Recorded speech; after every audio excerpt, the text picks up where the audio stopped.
सभागृहामध्ये कार्यक्रम करण्याची आज माझी तिसरी वेळ आहे.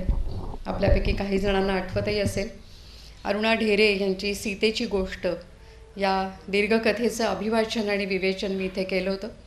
त्यानंतर 2 वर्षांपूर्वी अनवट शांताबाई हा शांताबाई शेळक्यांवरचा एक वेगळा कार्यक्रम इथे मी सादर केला होता. आणि आज विद्याधर पुंडलिक यांच्या जन्मशताब्दी निमित्ताने मी हा कार्यक्रम सुरू केला होता. तो इथे आज आपल्यासमोर सादर करायची संधी मला मिळते आहे. मगापासून मी या व्याख्यानमालेविषयी ऐकते आहे. महाराष्ट्राचं हे खूप मोठं वैशिष्ट्य आहे की इथे अनेक गावांमध्ये वर्षानुवर्ष चाललेल्या व्याख्यानमाला आहेत आणि त्याच्या सगळ्यांची आपण अतिशय आतुरतेने वाट पाहत असतो, कारण अनेक ठिकाणचे विविध विषय आणि ते सादर करणारे वक्ते या निमित्ताने आपल्या परिचयाचे होतात. एखाद्या व्याख्यानमालेमध्ये अभिवाचनाचा कार्यक्रम ठेवला जावा याचंही मला विशेष वाटतं आहे, कारण हाही एक प्रकारे लोकांशी संवाद साधण्याचा आणि त्यांच्यापर्यंत काही विचार वेगळेपणाने पोचवण्याचा प्रयत्न आहे असं मी स्वतः मानते. अभिवाचन ही एक प्रकारची सादरीकरणाची कला आहे, परफॉर्मिंग आर्ट ज्याला म्हणता येतं. परंतु मी अभिवाचन करून सोडून देत नाही लोकांना. मी त्या अभिवाचनासाठी असे विषय किंवा अशा कथा निवडलेल्या असतात की ज्याच्यामध्ये काहीतरी लपलेली गोष्ट आहे, बिटवीन द लाईन्स असं ज्याला आपण म्हणतो.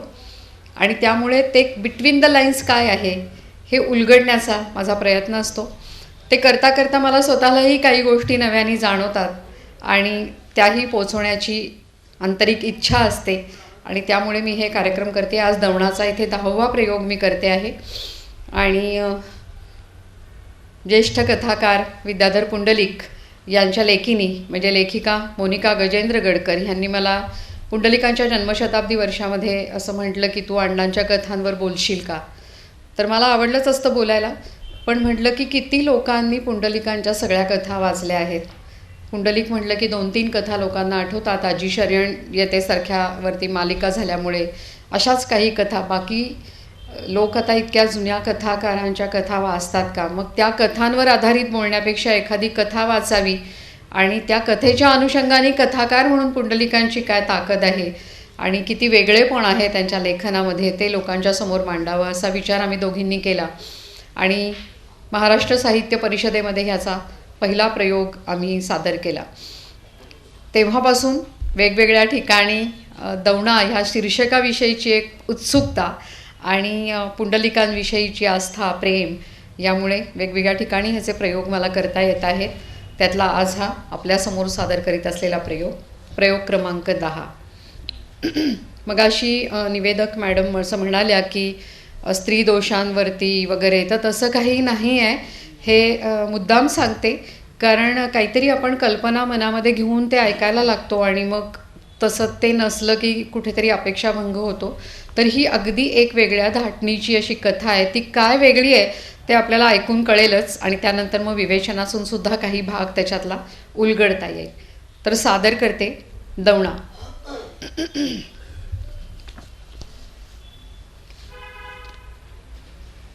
लक्ष्मीकडून यशोदेनं तेलाचं बोट लावून घेतलं आणि ती परसदारच्या न्हाणी घरातून नाहून आली. विहिरीजवळच्या काळ्या दगडावर जरा बसावं आणि थोडा वेळ केस वाळवावेत म्हणून तिनं तुळशीचा कट्टा ओलांडला. विहिरीकडे जाता जाता ती स्वतःशीच गुणगुणू लागली. बाळणपणासाठी ती सासरी आली तेव्हापासूनच विहिरीजवळची ही खालच्या अंगाची बाजू तिला फार आवडली. तिथे बसलं की विहिरीचा गारवा डोळ्यांवर दुधाच्या लाथंब्या ठेवाव्यात तसा वाटायचा. मळासुद्धा अगदी छान वर उचलल्यासारखा असायचा. शेजारीच काळ्या करंद दगडाच्या खवल्या खवल्यांच्या 2 डोणी होत्या. त्या पाण्यानं काठोकाठ भरल्या होत्या. पाणी ऊन प्यायलं होतं आणि फिकट हळदीच्या रंगाच्या पदरासारखं तलम आणि स्वच्छ दिसत होतं. सूर्याचा एक किरण डोणीच्या तळापर्यंत गेला होता आणि त्या किरणाची एक लहानशी चकती लखलख लखलख करत होती. यशोदा त्या डोणीच्या कडेवर टेकली. त्या चकतीकडे पाहू लागली. आताशा त्या चकतीकडे सुद्धा तिला खूप वेळ पाहत राहावंसं वाटे. समोरचा मळा अगदी हिरवा हिरवा दिसत होता. बांधाच्या कडेनं काळसर हिरव्या आंब्यांनी जणू फळी धरली होती. तिथपर्यंत भिडलेली ज्वारीची ताटं वाऱ्यावर डुलत होती. कुठे कुठे पोटरीतल्या कणसाचे दूध दाणे चमकत होते. डावीकडच्या वावरातल्या हरभऱ्यावरचं दव उन्हामुळे चांदण्यांसारखं चकाकत होतं. बांधाच्या कडेनं गवताचे हिरवे पट्टे नागमोडी वळणानं पसरत गेले होते. इतक्यात कुठून तरी शिर्र आवाज करून एका गिरकीत नेहमीच एक पाखरू विहिरीच्या काठावर येऊन बसलं. विहीर ओलांडून ऊन पुढे सरकलं रे सरकलं की ते तिथे येई. आलं की काठावरच्या सावलीमध्ये येऊन बसे. यशोदेला फार नवल वाटे. कुठून कसं येतं हे? इतक्या न चुकता रोज इथेच का येतं? आणि नेमकं हेच कसं येतं? साध्या काळ्या मखमाली अंगाचं ते पाखरू मग तिरपं झालं. आपली चोच त्यानं पिसात घातली. कापसाच्या बोंडासारखी त्याची आतली लुसलुशीत पांढरी पर थरथरून उमटली आणि मिटून गेली. यशोदा स्वतःशीच हसली. ही विहीर, ही चकती, ही डुलणारी ताटं आणि उन्हानं विहीर ओलांडली की इथं नेमानं येऊन बसणारं हे पाखरू आणि ह्या सगळ्यांना बघणारी मी. तिला वाटायचं हे सगळं ठरलं होतं. देवानंच ठरवलं होतं. फार पूर्वी ठरवल्याप्रमाणे सारं घडत होतं. सणासुदीला आठवणीनं सारं घर जमावं तशी सगळी जणं भेटणारच होती इथं, याच जागी. का वाटतं आपल्याला असं कधी कधी? आणि मग लग्नाआधीची एक आठवण तिला हटकून येई. घराच्या खिडकीमध्ये एक लहानशी चिमणी टांगलेली असे. आजूबाजूच्या पंचक्रोशीतली लग्नमुंज, एकादशण्या आणि सत्यनारायणाच्या पूजा करून उशिरा घरी परतणाऱ्या अण्णाभटजींची वाट पाहत ती उभी असायची.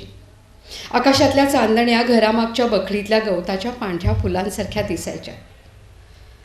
समोरच्या चिंचेच्या झाडाच्या एका खोबणीत पांडू गुरवाची बायको तेलवात करून जायची. तो पिवळा उजेड हळूहळू हळू बारीक होत जाई आणि मग तिथे फक्त एक निळा थेंब तेवढा उरे. खोल खोल गुहेसारखा तो अंधार आणि तो निळा ठिपका.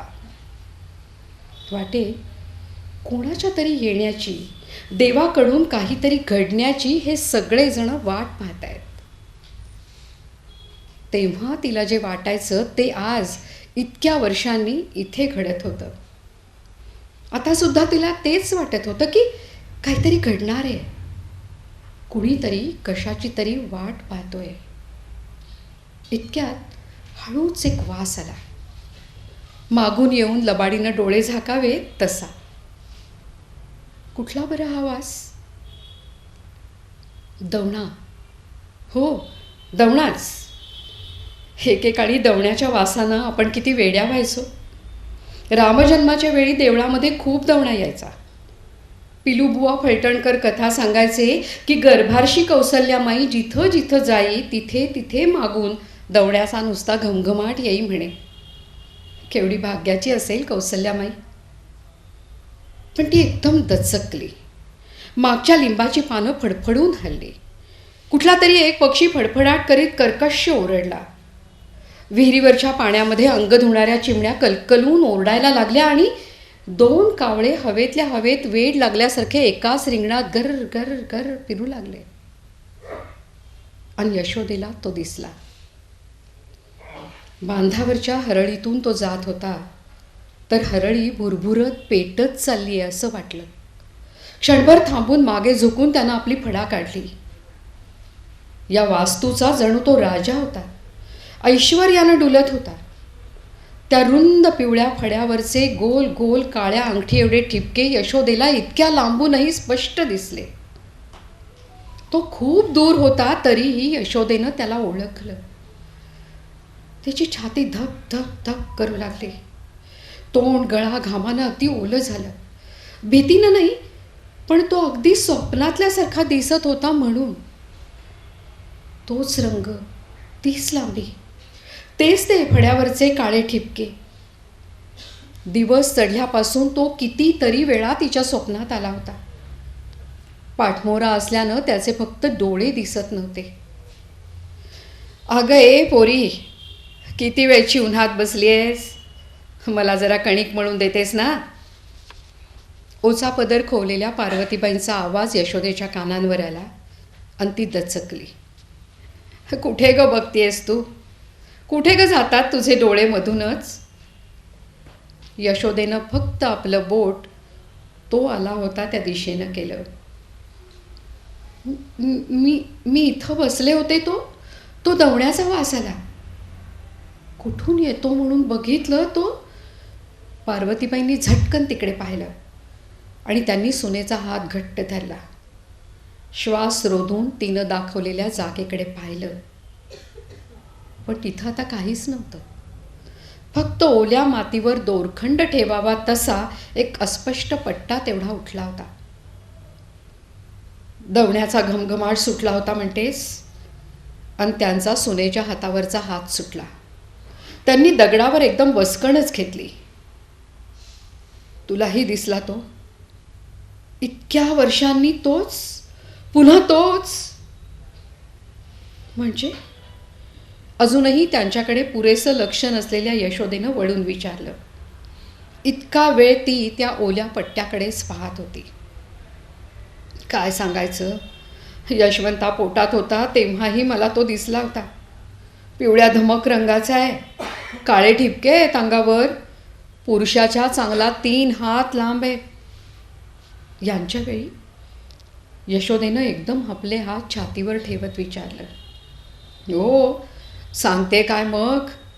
अगं देवसर्प तो, त्याशिवाय का घमघमाट येईल वासाचा? आणि मग यशोदेचा हात गच्च पकडून त्यांनी विचारलं, पण तू त्याच्याकडे पाहिलं नाहीस ना? यशोदेनं मान हलवली. मल्हारी म्हाळसा कांता, तुलाच रे काळजी. अगं गर्भारशीनं त्याच्या डोळ्यांकडे पाहायचं नसतं, त्याची दृष्टी जाते बरं. आणि मग जन्माला आलेल्या जीवावर त्याची सावली पडते. माहीत आहे ना सुनबाई तुला? हो. चल आज चल बघू आता. मळ्याकडे आता तू हिंडूच नकोस फारशी. काय जे लागेल ते लक्ष्मीला सांगत जा. नि मग घरात जाता जाता इकडे तिकडे बघून त्या म्हणाल्या, यशवंता कुठे आहे? यशवंता विहिरीवर गेले पोहायला. केव्हा जायचं आहे तो परत? मला म्हणाले, आता आलो आहे ते बारसं झाल्यावरच जाईन. का? म्हातारपणी मूल होतंय होय त्याला इतके दिवस राहायला.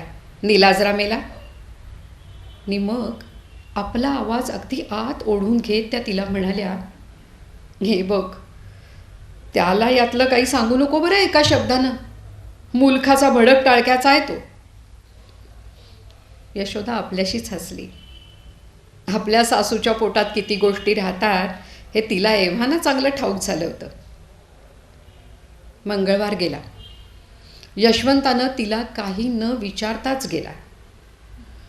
सबंध दिवसात ती दिसली रे दिसली की तो तिच्याकडे रोखून पाहत होता, पण बोलत मात्र काही नव्हता.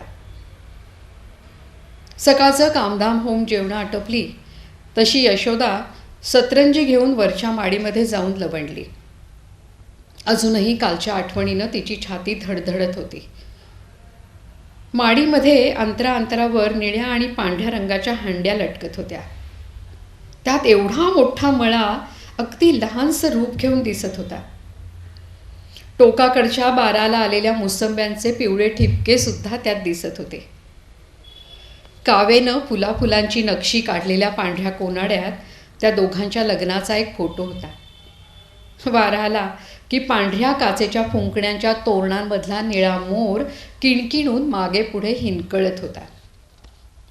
एवढ्यात यशोदेची दृष्टी वर गेली आणि तिथेच थांबली. वरच्या तुळईचं पिवळं लाकूड वेडवाकडं होतं. गोल डोळ्यांचं ते लाकूड वळवळतंय, मागे पुढे सरकतंय आणि तरीही त्याच जागी फिरतंय असा विचित्र भास तिला झाला. पण तेवढ्यात दार करकरलं आणि यशवंत आत आला. त्याची छाती उघडी होती. धोत्राच्या सोग्याची त्यानं मानेभोवती गाठ मारली होती. आपली छाती चोळत आणि एक गरगरीत छातीभर ढेकर देत तो खांबाशी बसला. हाताचा खांबाला विळखा देत आपल्या अंगठ्यानं त्यानं तिचा अंगठा हलवला. तशी यशोदा चटकन पदरावरून उठून बसली. उद्या जाणार आपण. वरच्या साहेबाचं पत्र आलंय या म्हणून. मुद्दामच गंभीर चेहरा करून तो आढ्याकडे पाहत होता. हो, मग लिहायचं नाही त्याला? काय हे असंच बायको बाळंत व्हायची आहे, कुलकर्ण्यांच्या घरातही हा पहिलाच नातू आहे, सबब. इश्य, असं लिहितात वाटतं वरच्या साहेबाला. नि मग तो क्षणभर थांबला. तिच्या किंचित तेल्या सावळ्या आणि पाझरत्या चेहऱ्यावरचा तो कोळा भोळा भाव पाहून त्याचं मन अगदी भांबावून गेलं. ती होती अगदी बाहुलीसारखी आणि सगळीच्या सगळी भोळी. 4 वर्षांपूर्वी तालुक्याच्या गावी अण्णा भटजींच्या घरी परातीमध्ये थोडे पोहे आणि गुळाचा खडा घेऊन ती त्याच्यापुढे आली होती. गुलबसू रंगाच्या पातळात आणि काळ्या चोळीत. तिला पाहून मोरपिसाचा गडद जांभळा रंग पाहिल्यावर जसं वाटतं ना, तसं काहीतरी त्याला झालं. तशी ती काही फार शिकलेली नव्हती, जेमतेम 5वी-6वीपर्यंतच. पण ती त्याला एकदम फार आवडली आणि मग त्यानं दुसऱ्या मुली पाहिल्याच नाहीत. शिवाय आमच्या मळ्यामध्ये एक भयंकर जनावर निघालंय हेही कळवून टाकू साहेबाला. आणि मग वरची तुळई खाली येईल असा दणदणून तो हसला. हसायला आलेली ती मात्र एकदम गप्प झाली. खरंच दिसलं का जनावर, का तुझे नेहमीसारखे भास? तरीही ती गप्पच. तसा तो तिच्या जवळ गेला. का ग, बोलत नाहीस? भीतेस तू मला? हो. का? आम्ही म्हणजे काय 10 फुटांचा राक्षस होत? हे सुद्धा दरडावून विचारा. यशोदा म्हणाली नि मग हळूच हसली. आपल्या माणसाचा कशावर विश्वास नसला की भीती वाटते. यशवंता बघतच राहिला. ती नेहमीच असं काहीतरी म्हणायची, पण त्यामध्ये तिनं भिण्याजोगं काय आहे हे काही त्याला समजलं नव्हतं. का बरं? तुझ्या हट्टावरून हल्ली झोपण्यापूर्वी नमस्कार करून देवाची प्रार्थना नाही करत मी? माहिती आहे, मला चिडवण्यासाठी म्हणता. हे देवा, तुझ्यावर विश्वास न ठेवण्याची मला शक्ती दे. याला प्रार्थना म्हणतात वाटतं. आता नाही माझा कशावर विश्वास. देवावर नाही, भूतावर नाही, जनावरावर नाही. अहो, ते साधं जनावर नाही, डोम्या नागसुद्धा नाही, चांगला देवसर्प आहे. विचारा सासूबाईंना. हा विचारलं, ती 1 अडाणी आणि तू तर काय 7 अडाणी. आम्ही कुठे तुमच्यासारखी मोठी मोठी बुकं वाचली आहेत. पण माणसामध्ये जशी काही देव माणसं तशी जनावरात सुद्धा. नि मग उत्सुकतेनं पुढं वाकून ती खालच्या सुरात म्हणाली, तुमच्या वेळीही तो सासूबाईंना दिसला होता, माहिती आहे ना? ऐकतोय कित्येक वर्ष. पण यशोदे, त्यानंतर मळ्यावर मी इतकी जनावरं मारली आहेत की तुझ्या त्या देवसर्पाचा त्यात निर्वंश सुद्धा झाला असेल. काय ग, आत्ता तुला दिसला तो कोण म्हणायचा? तुमच्या कहाणीतला पुंडोबा की लांडोबा? यशोदा हसली नाही. त्याच्याकडे पाहत गंभीरपणे म्हणाली, नका असं बोलू. हाच नाग माझ्या स्वप्नात येत होता. केव्हापासून? बाळ पोटात आल्यापासून. हाच? अगदी हाच? हो. कशावरून? पण मग यशवंताला आपली थट्टा लांबवाविषयी वाटेना. खोदून विचारल्यावर एकदा तिनं त्याला त्याची स्वप्न सांगितली होती. लग्न होण्यापूर्वी केस सोडलेली सोनसळी पातळातली एक बाई यशोदेच्या स्वप्नात येऊन तिला घुमून घुमून विचारत होती, तुझी आई कुठे आहे तुझी? चेहरा अनोळखी असला तरी यशोदेनं ओळखलं होतं. ती मावशीच होती. पुढे मग तिला कळलं की नाशिकच्या तिच्या मावशीनं जाताना तिच्या आईची खूप आठवण काढली होती. स्वप्नामध्ये तिला एकदा वेणूच्या घरी भरजरी मांडव दिसला. दिवसभर तिचा चेहरा उतरलेलाच होता, कारण तिच्या मनानं घेतलं की आता वेणूचं काहीतरी बरं वाईट होणार. कोणाचाच विश्वास बसला नाही, पण पुढच्या ज्येष्ठातच वेणूचा नवरा गेल्याची बातमी आली. दरवेळी प्रथम यशवंत हसला आणि दरवेळी मागाहून दचकला. पण एकदा मात्र त्याचं हे हसणं तिनं कायमचं थांबवलं. 2-3 वर्ष त्यांना मूल नव्हतं, पण ते होणार हे तिनं त्याला सांगितलं ते असंच एकदा स्वप्नाच्या वाटेवरून परत येऊन. आपण या घरातले दिवे रांगोळीनं घासतो असं तिनं एका स्वप्नात पाहिलं आणि तिची पुढचीच पाळी चुकली होती. यशोदे, मला दुनियेतली सगळी जीवजीवाणू आणि जनावरं समजतात. वाघ, सिंह, रानडुक्कर सगळं काम कसं समोरासमोर आणि धडकाधडकीच आहे. पण ज्या आईला हे जनावर. आणि मग किंचित हताश होऊन तो म्हणाला, तो दिसल्यावर भ्याली नाहीस तू? आमच्या देवघरात खापर पणजोबांपासून एक मोठा पितळेचा बारीक रेघारेघांचा नाग आहे. त्याच्या डोळ्यामध्ये लाल लाल खडे. चिंचेनं घासला ना की अगदी शेवंतीच्या हारासारखा सुंदर दिसतो तो. त्याची पूजा करून करून माझी सगळी भीतीच गेली आहे. आणि हा तर कितीतरी दिवस माझ्या स्वप्नातच आहे. आणि शांतपणे बोलता बोलता ती एकदम हसली. तिच्या त्या शांत बोलण्याची आणि हसण्याची यशवंताला फार भीती वाटली. तो शांतपणा, ते हसणं अगदी कुठून तरी खोल आतून आलं होतं. ही मुलगी आयुष्यभर आपल्याला न कळणाऱ्या एका वाटेला सतत जात राहणार आणि कसला तरी तिचा तिलाच ठाऊक असणारा अर्थ घेऊन परत येणार. आपण फक्त तिच्या या आतल्या आणि बाहेरच्या येरझाऱ्या पाहायच्या. अखेरपर्यंत ही परकीच राहणार आपल्याला. हिच्या रूपानं आपल्या आयुष्यात आलंय तरी काय, त्याला काही कळेना. पण त्या एका क्षणात त्याच्या जीवाची मात्र अगदी उलघाल झाली.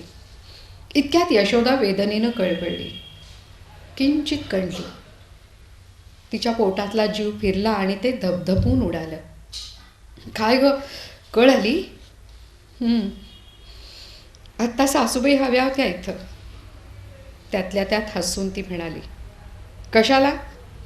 असं काही झालं की त्या म्हणतात, पहा कशी गडबड करतोय बाहेर येण्याची. आतला जीव म्हणतोय की सोडवा मला, लवकर बाहेर येऊ दे. पण बाहेर आला रे आला की म्हणेल, परमेश्वरा आम्ही केव्हा केव्हा. म्हणजे अहो केव्हा केव्हा म्हणजे मुलाचं केव्हा केव्हा रडणं. तसं रडूनच नाही का जन्म होत त्याचा? यशवंता तिच्याकडे बघत राहिला. किंचित उघड्या तोंडानं त्याच्याकडे बघत राहणाऱ्या यशोदेचं बाहुलीपण त्याला तत्क्षणी फार आवडलं. आणि मग त्याला एकदम कशाचं तरी हसू आलं आणि कितीतरी वेळ तो हसतच सुटला. काय झालं? इतकं काय हसताय? नाही, तू इतकी ठेंगणी आहेस त्यावरून आठवलं. लहानपणी महादू मला नेहमी एक गोष्ट सांगायचा, एका अंगठ्या एवढ्या मुलाची. तुला सुद्धा असाच ठेंगू तर होणार नाही ना, अशी कल्पना मनात आली आणि म्हणून हसू आलं. बाकी यशोदे, माणसांना सुद्धा पहिलं मूल ठेंगूसारखंच झालं असेल नाही? अगदी आरंभी सगळं लहानच असेल. कशावरून? वा यशोदे, तू एकदा तरी कशावरून असं विचारलंस की ग. अगं, माणसातली पहिली बाई तुझ्यासारखीच ठेंगू असली तर जगातलं पहिलं मुलंही ठेंगूच असणार. साधे बघ अगदी. तो पुन्हा हसला आणि मग दंडाची कुशी करून तिथेच लवणला, गुरगुरल्यासारखा घोरूही लागला. डोळे मिटायचा अवकाश. घोरूही लागतात. देवाघरचे यशोदेच्या मनात आलं. बाहेरचं ऊन डोळ्यांना दुखवत होतं. हलक्या पाण्यासारखं ते खालीवर होत होतं. मळा अगदी शांत होता. आंब्याची डुलणारी टोकं हलत नव्हती, मोठ चालू नव्हती. फक्त पाणेरीतल्या पाण्याची बारीक झुळझुळ तेवढी ऐकू येत होती. यशोदा विचार करत होती, खरंच कसं असेल माणसाचं पहिलं मूल? ती दोघं झोपडीत राहिली असतील, नाही? नाही, झोपडी कशी असेल?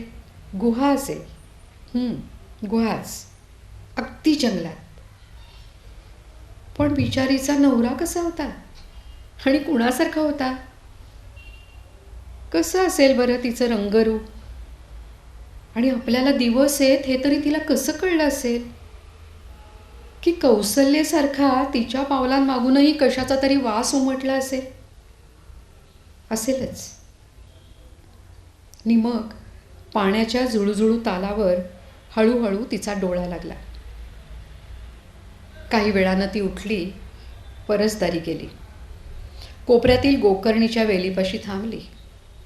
हातातल्या तांब्यातल्या पाण्यानं तिनं खळखळून तोंड धुतलं. पाण्याचा गुटका घेऊन सूळ फेकली. वेलीच्या मुळाशी असलेल्या वाळक्या पानांवर चर्र चर्र आवाज झाला आणि एकदम दचकून ती 4 पावलं मागे आली. गोकर्णीच्या जांभळ्या फुलातून पिवळे ठिपके धावत गेले. सबंध वेल खसकन हादरली आणि यशोदेच्या समोर तो आला. एका झटक्यात काठीसारखा ताट झाला. पाहता पाहता त्याची फडा तट्टटून रुंद झाली. यशोदेचे काळे डोळे त्याच्या डोळ्यांना भिडले. त्याचेही डोळे काळेच होते. तिचे डोळे हलत नव्हते, त्याची फडा हलत नव्हती.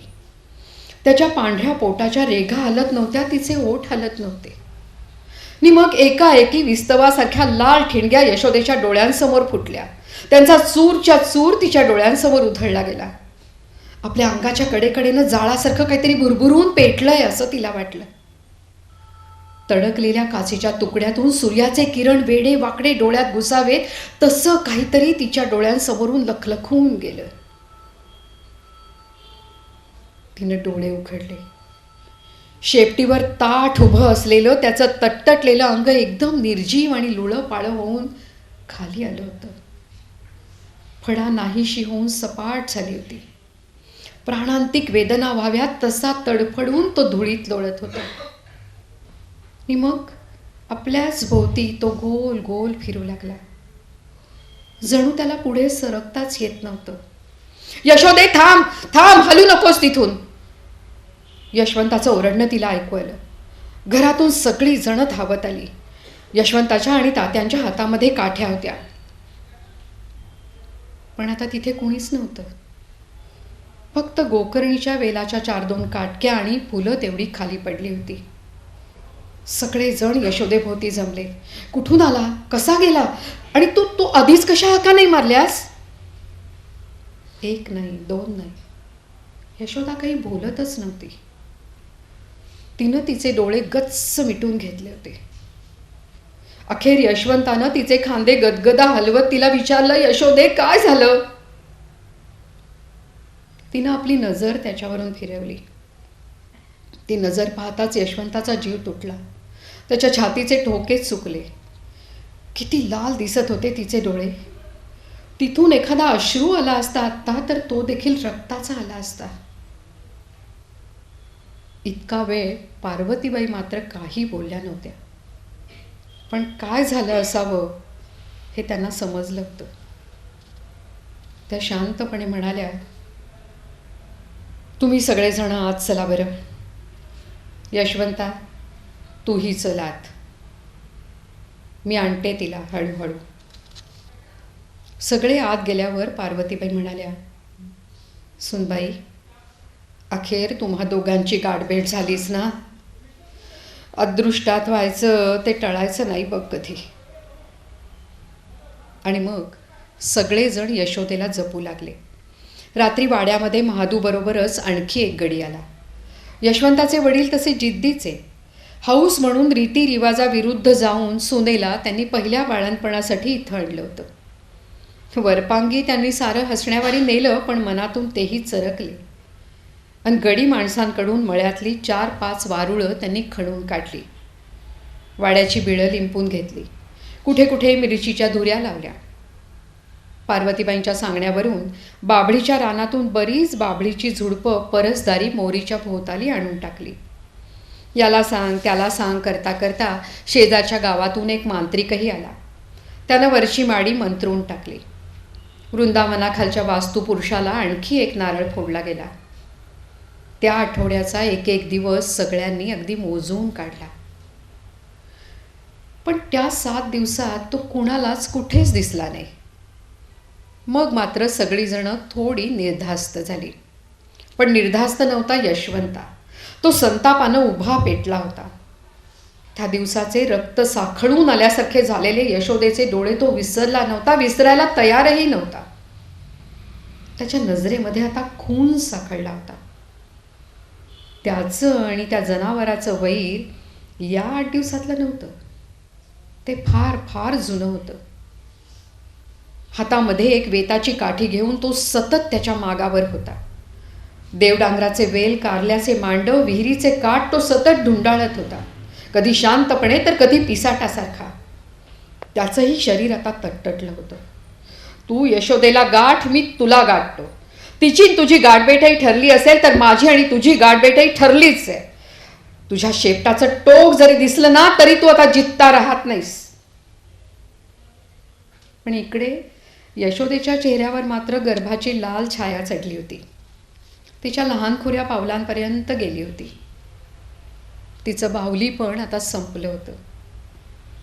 अखेर फळ देठाला राहू देईना आणि देठ फळाला धरू शकेना. एका पहाटे सगळेजण जागे झाले. यशोदेला मुलगा झाला होता. दिसत होता धांदरटच आणि वळवळ्या. आला तोच इतका घाईघाईनं की नाळेचं हे लांब वेटोळं त्याच्या गळ्याभोवती होतं. वेणांना वेळ लागला नाही, पण नाळ मात्र तुटेना. सगळ्यांनी बाळाभोवती कोंडाळं केलं. मुलगा होता सणसणीत, इतका की आजीच्या मांडीवर तो मावेना सुद्धा. काय गो पोरी ही तुझी तऱ्हा. छे, यशवंता नव्हता हो असा दांडगोबा. काय हो, आठवतं ना? आठवतं तर, पण हिनं काही म्हणजे काही म्हणायचंच ठेवलं नाही बघा. इतक्यात मुलगा रडू लागला. गे ग बाई, रडणंसुद्धा अगदी रुपया वाजवून घ्यावा तसं खणखणीत आहे. तुझा तुलाच लखलाभ होतो. नि मुलगा यशोदेच्या मांडीवर आला. क्षणमात्र त्यानं आपले डोळे उघडले आणि पार्वतीबाई, यशवंता, तात्या सगळेजण डचकले. जन्माला आल्याबरोबरच मुलगा जीभ काढत होता. मध्येच एखाद दुसरा क्षण तो थांबत होता की पुन्हा लागलीच त्याची जीभ बाहेर येत होती. पोरी, बघितलंस? मला माहिती आहे. त्याला पहिल्यांदा घेतलं तेव्हाच पाहिलं मी. यशोदा शांतपणे म्हणाली. मग आता आता काही नाही, बारशाच्या पुढे नाही राहणार ते. आण त्याला, मी घेतो. यशवंता मध्येच ओरडून म्हणाला. हे सगळं वेडपट बोलणं त्याला सहन होईना. यशवंतानं मुलाला घेतलं. मुलानं एक वार टकाटका त्याच्याकडे पाहिलं आणि पुन्हा आपली जीभ त्यानं सरसर बाहेर काढली. नुसता मांसाचा गोळा, सुरकुत्यांचं जाळं, डोळेसुद्धा नुसत्या टिकल्या होत्या. पण त्या सरसर त्या जिभेनं त्या मांसाच्या गोळ्यात काय चैतन्य आलं होतं. आणि प्रथमच आपल्याला त्याचा थंडगार आणि वेळवेळी स्पर्श होतोय असं यशवंताला वाटलं. त्याच्या न दिसणाऱ्या नजरेनं आपण बांधले गेलो तशी विचित्र संवेदना त्याला झाली. आपण जो प्रश्न विचारतो तो खुळा आहे हे जाणवत असूनही त्यानं कमालीच्या अगतिकतेनं विचारलं, यशोदे, अजूनही येतो तो तुझ्या स्वप्नात? यशोदा एक क्षणभर थांबली आणि म्हणाली, आता नाही यायचा फार दिवस तो. पण केव्हा जाईल तो आणि अजूनही काय येतोय? संपत आलं त्याचं माझं नातं आता. नातं, तो न कळणारा अर्थ, आपल्यापासून फार दूर असणारी ती वाट. यशवंताचा चेहरा दुबळ्या संतापानं लाल लाल झाला. हिची स्वप्न खरी का आपली जाग खरी? माझं ऐकाल का? बाळाचं बारसं होऊ द्या, सगळं चांगलं होईल. खरंच माझ्यावर विश्वास ठेवा तुम्ही, उगाच पापशंकी होऊ नका. आणि बोलता बोलता ती एकदम थांबली. तिची नजर वर गेली. वरती तुळईवरून कसली तरी खसखस झाली. फुसफुसता आवाज झाला. तसं यशवंतानं दचकून वर पाहिलं. तुळईवरून तो सरपटत जात होता. त्याची काटेरी जीभ फुसफुसून फिरत होती. सावकाश जात होता आणि चकचकी तुळईवरून एक पिवळी रेषा आणि ठिपके तेवढे सरकत होते. नजर खिळवून टाकण्याचं काहीतरी विलक्षण सामर्थ्य त्या जनावरात होतं. यशवंताला क्षणभर वाटलं हे खरं नाही, खोटं आहे, हेही एक स्वप्नच आहे आणि आपण फक्त तटस्थपणे ते पाहायचंय. पण दुसऱ्या क्षणी एक संतापाची सणक त्याच्या डोक्यात भणभणली. आपल्या साऱ्या जीवानीशी कोठूनही आड वाटेनं येणाऱ्या या जनावराचं डोकं चेचावं, त्याच्या त्या रसरशीत पिवळ्या अंगाचे पिंजून पिंजून तुकडे करावेत, मेल्यानंतरही मारणाऱ्याकडे थंडपणे बघत राहणाऱ्या त्याचे बिनपापणीचे डोळे भोसकून भोसकून तिथे फक्त भोकं ठेवावीत. त्याच्या कपाळावर घामाचे थेंब उभे राहिले. यशोदे, एक क्षणभर थांब, मी काठी आणतो. यशोदेनं आपल्या थंड हातांनी त्याचं मनगट धरलं. त्याला जाऊ दे, ऐका माझं, तो काही करणार नाही, खरंच सांगते. तुम्ही मारायचं नसतं त्याला. हो, त्याचे डोळे गेलेत आणि कुणाजवळ काही बोलू नका, जाईल तो आत्ता. तिच्या त्या शांतपणाची यशवंताला भयंकर भीती वाटली. क्षणभर त्यालाही वाटलं की जाऊ द्यावं त्याला त्याच्या वाटेनं. पण मग घाबरून त्यानं तिच्या हाताला हिसडा दिला आणि तो संतापानं म्हणाला, मी तुझं काही ऐकणार नाही यशोदे, चांगला सापडलाय. गेले 8 दिवस मी डोक धरलाय त्याच्यावर, तो आता सुटत नाही माझ्या हातून. आणि दुसऱ्या क्षणी यशवंता काठी घेऊन आला. पण तो तिथे नव्हता. यशवंतानं सांदी कोपऱ्यात, तुळयांच्या फटीत, खिडकीच्या बाहेरच्या गजांपाशी सगळीकडे खूप कसून पाहिलं, पण कुठेही त्याचं कसलंही चिन्ह नव्हतं. त्याला क्षणभर कळेच ना, खरोखरच आपण पाहिला होता ना तो. बारशाचा दिवस उजाडला. घरावर आंब्याच्या डहाळ्या लागल्या. नामदेवाकडून धारवाडी खणांच्या कुंच्या आल्या. विष्णू सोनार कान टोचून आणि खोबरं मोडून गेला. लक्ष्मीनं बाळाच्या गळ्यामध्ये सटवाई बांधली. 5 दिवे उजळून आलेला मुलगा कुलकर्ण्यांच्या घरात आला म्हणून देवापाशी 5 पाकळ्यांची समई उजळली. आता फक्त न्हाण्यापूर्वी कणकीचे मुटके करून तेलवात लावायची होती. यशोदा न्हायला गेली. झटकन तिचं न्हाणं संपलं आणि ती न्हाणी घरातून बाहेर आली. परसदारातून आत जाण्यापूर्वी तिनं क्षणभरच मळ्याकडे पाहिलं. हिरवा मळा डोलत होता. डोंगराआडून येणारा वारा नाचत होता. झाडांच्या पानांना खूण करत होता आणि ती खूण पानांना बरोबर समजली होती. कणसांकडे पाहून ती देखील सळसळत होती. यशोदेनं विहिरीवरून दूरवर पाहिलं. बांधावरची झुडपं हातातल्या काठीनं झोडपीत जाणारा यशवंता तिला दिसला. अजून ऊन सरकलं नव्हतं, नाहीतर ते पाखरूही दिसलंच असतं. जावं का तिकडे? एखाद दिवशी तरी लवकर येईल ते, काय सांगावं, आजच येईल. तिला राहावेनाच. तिनं 1 पाऊल पुढे टाकलं, पण ते तसंच राहिलं. न्हाणी घराभोवतीचं काट्याचं झुडूपच्या झुडूप एकदम थडथडलं आणि वरचं झुडूप खाली आलं. पाहता पाहता वरची आणखीही झुडपं खाली आली. पिवळे काळे ठिपके धावत गेले. आणि न्हाणी घरातून अजूनही बाहेर झुळूझुळू येणाऱ्या यशोदेच्या न्हालेल्या पाण्यात त्यानं लोळण घेतली. त्याचं पिवळं काळं अंग तिच्या न्हालेल्या पिठा दुधानं पांढऱ्या झालेल्या पाण्यात आलटून पालटून भिजत होतं. त्याच्या शेपटीचे पाण्यामध्ये थडा थडा आवाज होत होते.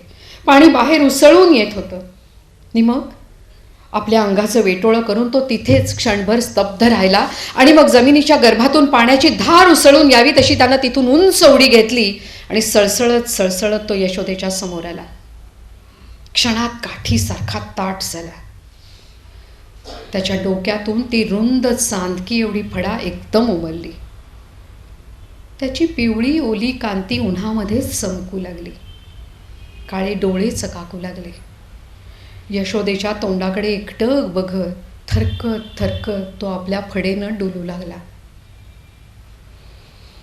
यशोदेनं उभं लावण्यानं आपल्या कपाळावरचा घाम टिपला. आणि मग ती हळूच त्याला उद्देशून मनामध्ये म्हणाली, बाबा रे, जा तू आता इथून. समजलं मला, तुला आता दृष्टी आली आहे ते.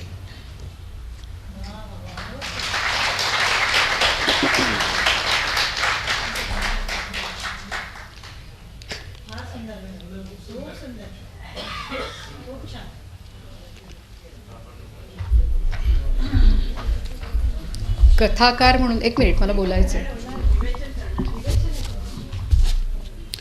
कथाकार म्हणून पुंडलिकांचं जे वैशिष्ट्य आहे ते सगळं या कथेमध्ये आपल्याला दिसतं. म्हणजे शब्दांची निवड, कथानकाची घट्ट बांधणी, एक क्षणभरही तुम्हाला, म्हणजे ही मी आता वाचली मोठ्यांदा आणि तुम्ही ऐकलीत, पण आपण स्वतःशी वाचताना सुद्धा एक क्षणभरही आपलं लक्ष वाचक म्हणून विचलित होऊ देत नाहीत पुंडलिक. आणि ह्या सगळ्यामागे जशी उत्स्फूर्त अशी प्रतिभेची निर्मिती आहे तसंच त्यांचं क्राफ्टिंगही महत्त्वाचं आहे. हा शब्द मी अत्यंत जाणीवपूर्वक आणि अत्यंत आदराने वापरते आहे. आपण पुष्कळ वेळेला कुस्सर शब्दाला कमी महत्त्व देतो. पुंडलिकांबाबत असं सांगतात की मौजेनी काढली ना त्यांची सगळी पुस्तकं श्रीपू भागवतांच्या मौज प्रकाशनाने. तेव्हा काही आत्तासारखं DTP नव्हतं. प्रेसमध्ये खिळे जुळवून तयार करायला लागायचं. प्रेसमध्ये गेलेले संग्रहसुद्धा त्यातल्या कथांमध्ये बारीक सारीक बदल पुंडलिक करायचे आणि गॅली प्रूफांमध्ये सुद्धा बारक्या बारक्या दुरुस्त्या करायचे. मला ही गोष्ट फार महत्त्वाची आजच्या काळात अशासाठी वाटते की कोणतंही लेखन परत एकदा नजर टाकण्यापूर्वीच लोक प्रसिद्ध करतात. समाज माध्यमांवर, इतरत्र कुठेही पुस्तक प्रकाशित करणं तर आजकाल सोपंच झालं आहे. संपादकाची जाणती नजर त्याच्यावर फिरलेली नसते. श्रीपू भागवतांसारखा साक्षेपी संपादक पुंडलिकांना लाभला होता आणि तरीही पुंडलिक शेवटच्या क्षणापर्यंत त्याच्यामध्ये अशा बारक्या बारक्या दुरुस्त्या करायचे. आपली कथा लिहून झाली की झाली डोक्या वेगळी आणि हाता वेगळी असं ते मानत नव्हते. त्या कथेमध्ये त्यांचा किती जीव होता हे या निमित्ताने लक्षामध्ये येतं. आता ह्याच कथेमध्ये तुम्ही बघा, दोन बाजूंनी ही कथा आपल्याला उलगडून पाहता येईल. एक साहित्यिक अंगाने आणि दुसरी याच्यामध्ये जे मिथक दडलं आहे त्या मिथकाच्या अंगाने. पहिल्यांदा आपण साहित्यिक अंगाने जरासा विचार करू याचा. सुरुवात बघा कथेची, न्हाणीघरापासून सुरुवात आहे. संथ सुरुवात आहे. दिवसभरात आलेली ती नायिका आहे कथेची यशोदा. तिच्या सगळ्या हालचाली जशा संथ असतील तशी संथ सुरुवात आहे कथेची. यशोदेनं लक्ष्मीकडून तेलाचं बोट लावून घेतलं आणि ती न्हाणीघरातून न्हाऊन बाहेर आली. शांतता आहे. आणि मग ती एका बाजूला सृजनाचं प्रतीक आहे, तिचे दिवस भरत आलेत, आणि दुसरीकडे आजूबाजूचा जो मळा पुंडलिक दाखवतात आपल्याला तोही सगळा बहरलेला आहे. हिरव्या रंगाचा बहर आहे. पोटरी एवढी कणसं झाली आहे, दूध दाणे त्याच्यामध्ये चमकत आहेत. आंब्याची झाडं आहेत, समृद्धी आहे सगळी. आणि सगळीकडे एक प्रकारचा सृजनाचा उत्सव चालू आहे. पाण्याचा संदर्भ आहे बघा. डोणीमध्ये पाणी भरलं आहे. डोणी म्हणजे दगडाची अशी मोठी कुंड असतात. कोकणामध्ये कोणी असेल तर त्यांना कल्पना येईल. विहिरीतून उपसून काढलेलं पाणी त्या डोणीमध्ये पडतं आणि त्याच्यातून मग बाकीचे लोक वापरतात. अशा मोठ्या दगडाच्या डोणी आहेत तिथे. त्याच्या कडेवर बसण्या इतकी जागा आहे, एवढ्या त्या रुंद आहेत. त्याच्या कडेवरती टेकली आहे, बसली नाही आहे. फार सुंदर. ह्या सगळ्या शब्दांची निवड इतकी महत्त्वाची आहे. टेकण्यामध्ये चटकन उठून जाण्याचा पण एक भाव असतो, तशी ती आहे तिथे. पाण्यामध्ये सूर्याचा किरण खाली गेला आहे, त्याच्यामुळे त्याची चकती झाली आहे तयार. किती सूक्ष्म वर्णन आहे. आणि हा पाण्यामधला सूर्याचा किरण हा तिच्याही गर्भजलामधल्या जीवाशी नातं सांगतो कुठेतरी. मग मळ्याकडे बघते आणि मग तिला अचानक दूरवरून जाणारा तो दिसतो. आता त्याचा उल्लेखच कुठे नावाने केलेला नाही आहे, त्याचं वर्णन आहे फक्त. तो नाग आहे का, तो साप आहे का, कुठल्या प्रकारचा आहे, काहीही नाही. तो दिसला आणि आपल्याला लगेच कळतं की तो म्हणजे कोण. तिच्या स्वप्नातला सारखा तो आहे म्हणून तिला भीती वाटते. तो दिसला म्हणून नाही, अचानक स्वप्नामधलं काहीतरी वास्तवामध्ये यावं ह्याने ती दचकते. आणि मग पार्वतीबाई तिला विचारतात, सासूबाई तिच्या, तू त्याला पाहिलं नाहीस ना. संवाद बघा त्या दोघींचे. जुन्या काळातली एक बाई, काळ तर कळतोच आहे आपल्याला. हा जुना काळ, ही कथाच मुळामध्ये 69 सालच्या संग्रहातली आहे. टेकडीवरचं पीस 69 साली आलेला संग्रह, म्हणजे त्याच्या आधी ही कथा लिहिली गेली असणार. म्हणजे कथेचा काळ हा 60चं दशक, बरोबर. आणि कथांतर्गत काळ हा त्याच्याही आधीचा. इतके मोठे मळे, मळ्यामध्ये बांधलेला वाडा, तिथे राहणारं कुटुंब, नोकरीच्या गावी असणारा तरुण मुलगा, त्यानं नेसलेलं धोतर, सगळं बघा तुम्ही. नावं त्यांची, यशोदा, यशवंता, पार्वतीबाई, लक्ष्मी आहे. कामाला येणारी महादूगडी आहे, सगळ्या ह्याच्यावरनं सुद्धा आपल्या लक्षात येतं की हा काळ काय आहे. त्यामुळे काळाचा संदर्भ कुंडली क्षणभरसुद्धा नजरेआड करत नाही. आणि नेपथ्य वातावरण निर्मिती इतकी मोठी गोष्ट आहे कथेच्या संदर्भात. तुम्हाला खरं वाटलं पाहिजे ना, ही गोष्ट शहरात घडूच शकत नाही, ही खेड्यातच घडू शकते आणि अशा प्रकारच्या वातावरणातच घडू शकते. ही इथे तिथे घडणारी घटनाच नाही. त्यामुळे बरोबर ते सगळं नेपथ्य पुंडलिक तयार करतात केवळ शब्दांमधून. तुम्ही जाताच तिथे त्या यशोदेच्या बरोबर आणि हे यशोदेची गोष्ट सांगणारा जो निवेदक आहे ना, तो आपल्याला बोट धरून घेऊन जातोय. तो यशोदेच्या बरोबरीने आपल्याला सगळीकडे फिरवतोय. ती बघते ते आपण बघतो, तिला जे जाणवतं ते आपल्याला जाणवतं. हे फार मोठं वैशिष्ट्य आहे. कुठल्याही कथा कादंबरीचा निवेदक हा या दृष्टीने अतिशय मोलाची कामगिरी करत असतो. निवेदकाचं लक्ष क्षणभर जरी इकडे तिकडे झालं ना तरी कथेवरची पकड सुटते, कथा किंवा कादंबरीवरची, कारण या दोन्ही साहित्य प्रकारांमध्ये निवेदक असतो. मग आता या मुलीला थोडंसं तरी हालचाल केली पाहिजे तिने. दिवस भरलेत म्हणून नुसते आराम करायचे नाही आहे. तर त्या बाईला माहिती आहे म्हणून ती तिला कणिक मळायचं काम सांगते. तुम्हाला कणिक म्हणून देतेस ना. आणि एकदम त्याच्या लक्षात येतं की हिचं लक्षच नाही आहे. तर ते काय म्हणतात तिला, कुठे जातात ग तुझे डोळे अधूनमधून. तर हे ट्रान्समध्ये जे जाणं आहे, अंतर्मुख होणं आहे आणि काहीतरी विचारात हरवलेपण आहे, हे त्यांनी हेरलं आहे. म्हणून त्या तिला त्याची जाणीव देतात की कुठे जातात ग तुझे डोळे अधूनमधून. आस्था पण आहे त्याच्यामध्ये, तुसडेपणा नाही आहे, कुठे लक्ष आहे असं नाही आहे. बघा तुम्ही, शब्दांच्या निवडीतून आपल्याला त्या व्यक्तिरेखेचा स्वभाव कळतो. बाकी आपल्याला यशोदाबाईंबद्दल काहीही पुंडलिकांनी सांगितलेलं आहे, पार्वतीबाईंबद्दल सांगितलेलं नाही आहे. यशोदासुद्धा ती भोळी आहे, कमी शिकलेली आहे, एवढं सोडता तिच्याविषयीचं कुठलंही शारीर रंगरूपाचं वर्णन नाही, यशवंताचंही नाही. आणि तरीही तुमच्या मनाच्या मंचावरती ही पात्र जिवंतपणे उभी झाली आहेत असं लक्षात येतं. तुम्ही तुमच्या कल्पनेनुसार यशोदा रंगवली, यशवंता रंगवला आहे. आणि मग त्यांच्या लक्षात येतं की तिला काहीतरी धक्का बसलेला आहे.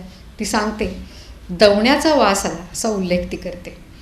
आणि मग त्या दोघींमध्ये जे संभाषण होतं त्याच्यावरनं आपल्या असं लक्षात येतं की तो एक विशेष प्रकारचा सर्प आहे, देवसर्प असं त्या सासूबाई म्हणतात. आणि म्हणून त्याच्या अंगाला असा वास येतो.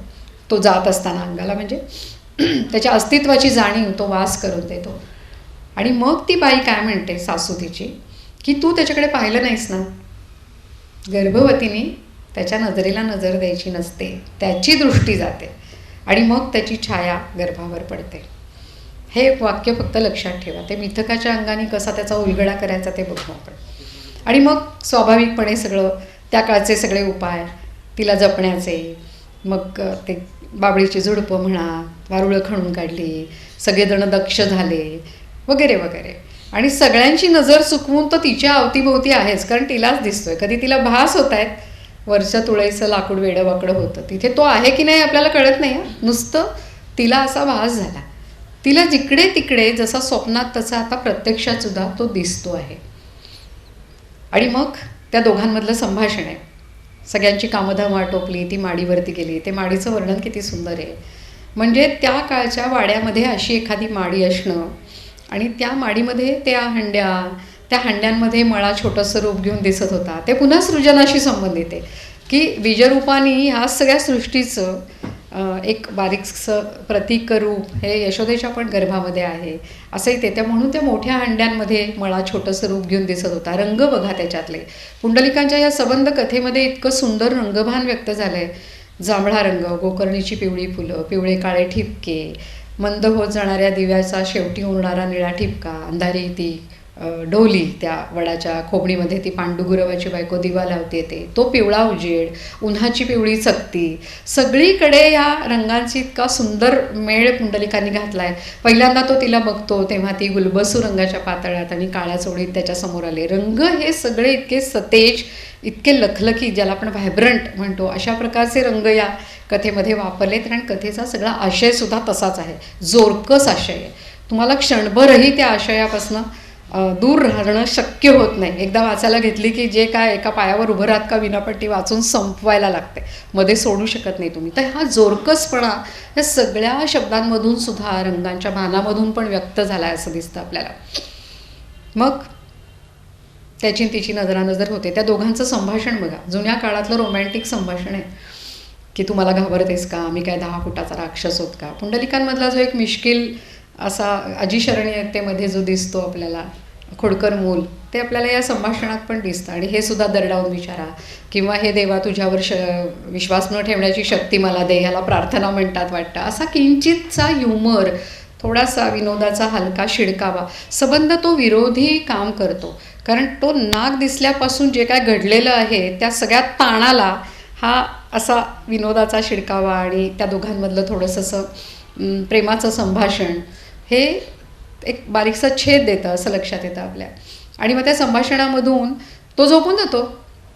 दंडाची कुशी करून तो लवणला आणि क्षणात घोरूही लागला असं वर्णन आहे. आणि यशोदा काय म्हणते, देवा घरचे आहेत, लगेच घोरायलाही लागतात. तिची जी भावना आहे किंवा तिची धारणा आहे ती सगळी न शिकलेल्या पण पारंपरिक मुशीमधून घडलेल्या एका मुलीची धारणा आहे.